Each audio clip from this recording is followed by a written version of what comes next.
Well, in a moment, we'll be talking with the Northern Ireland Secretary, Theresa Villiers. But first, we're joined from Westminster by Pat Finucane's son, Michael.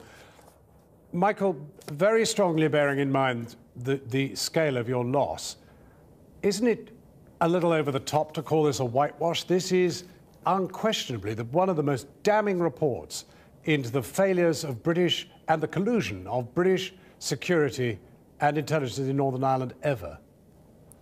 Well, I'm afraid, once again, Mr. Snow, we have to take the author of the report's word for that.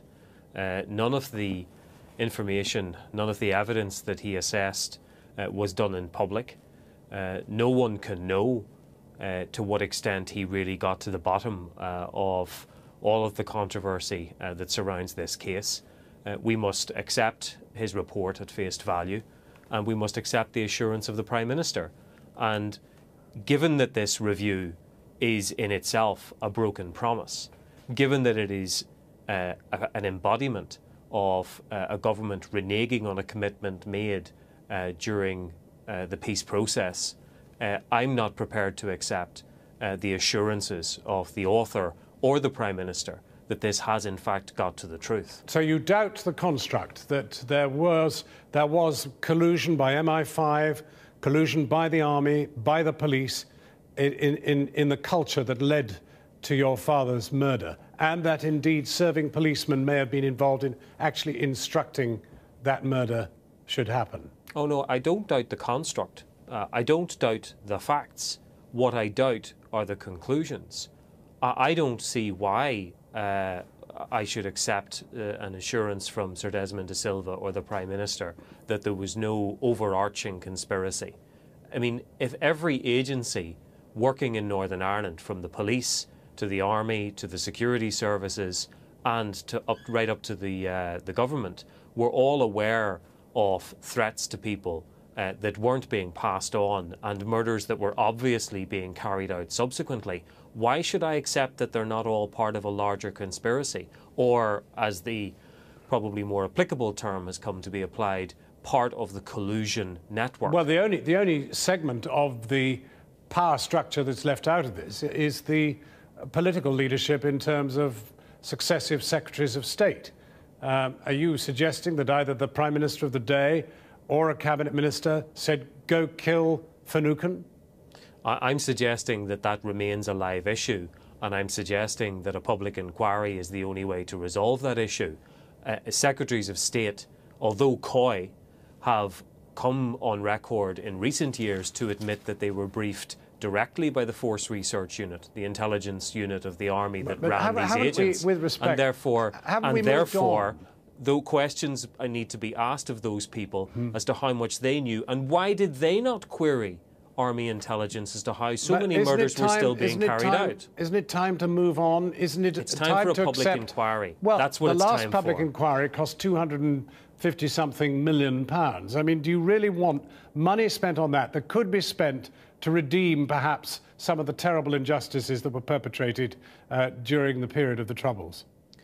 This is a terrible injustice perpetrated during the conflict, and it's been made worse by the successive cover-up of government after government, agency after agency, and an abject refusal to acknowledge or permit a proper public examination of all of the evidence. Michael Finucane, thank you very much indeed for joining us. Well, his charge, Secretary of State, is that this was a broken promise, that there should have been a public inquiry. Why wasn't there? Why won't there be? This review is profoundly shocking. I believe that it tells us the facts about what happened to Patrick Finucane. It tells us the truth about the extent of state collusion, and it is incredibly hard-hitting. It's one of the most, I think, about the most devastating thing I've heard sort of announced across the dispatch box. But it does clear the political classes, and that's his gripe. Well, actually, on one point, it definitely doesn't. It is very clear that successive governments failed to put in place the regulatory system needed to deal with agents. Now, that did happen, but he's very clear that it didn't happen soon enough, and that was one of the profound failings identified in this report today. But given the horror of what is laid out in this report, Isn't there a danger that actually might be much more there than Mr. De Silva's been able to get at? This Desmond De Silva is an eminent QC with worldwide renown. He's had unprecedented access to a whole range of documents, some of which weren't seen by previous inquiries. They included, of course, 1 million documents as part of a police investigation where 12,000 witness statements were taken.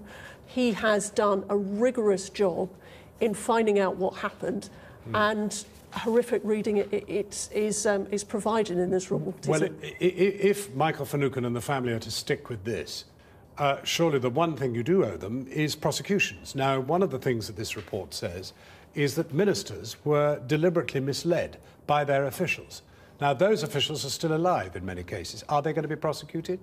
Well, of course, it's one of the many things that went badly wrong was that ministers were misled, and it's important for the police and for the police and the prosecution authorities will need to look carefully at the implications of the report. So tonight there is every possibility that prosecutions will flow from this report. That's a matter for the decision by the police and the prosecution authorities, but certainly I'm sure that they will want to look carefully at this. It may well be that they decide to investigate all, and it's up to them whether they prosecute. Secretary of State, thank you very much.